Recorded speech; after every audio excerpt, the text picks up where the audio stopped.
அறிவுடைப்பெரிய John Jebaraj என்ற கூத்துக்கு வந்த கோமாளி நடத்துவது ஜபக்கூட்டமா, குத்தாட்டம், குதியாட்டம், குரங்காட்டம். அது மட்டுமா, என் கூட்டத்துக்கு வந்தால் உங்கள் வீட்டிலேயே கோடி கோடியாக பணம் வந்து கூயும் என்று டூப்பிடுகிறான் இந்த அண்டப்புழுகன். இந்துக்களை பார்த்து சிரிக்கின்றார்கள் ஒருபுறம், மறுபுறம் கேப்பையிலே நெய்வடிகிறது என்றாலும் வாய் பிளந்து கேட்கும் இழித்த வாயர்கள். இந்த கோமாளியை பார்த்தால் மற்றொரு கோமாளியும் நினைவுக்கு வருகின்றது. அதுதான் ஆர் பிரவுனிங் எழுதிய பைடு பைப்பர். பைப்பர் என்றால் குழல் ஊதுபவன். ஆதியாகமம் 4:21 வருகின்ற யூபால் போல. பைடு என்றால் பல நிறம், மல்டி கலர்டு. அதாவது சர்க்கஸ் கோமாளி பல நிற சட்டை அணிந்து வருவானே, அதுபோல பல நிற சட்டை. அந்த பைடு பைப்பருக்கு ஒரு வாய்ப்பு வருகின்றது.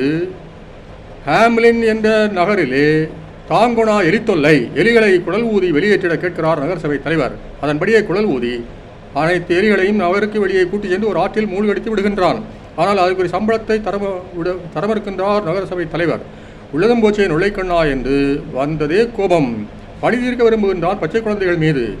எப்படி குழல் ஊதி குழந்தைகளை நகருக்கு வெளியே அழைத்துச் செல்கின்றான், பிக்னிக் போவது போல. போன பிள்ளைகள் திரும்பி வரவே இல்லை. கோமாளியும் தலைமறைவாகிவிட்டான். இப்படித்தான் ஜான் ஜபராஜினுடைய கதையும் இருக்கும் போலும். ஏன் தெரியுமா?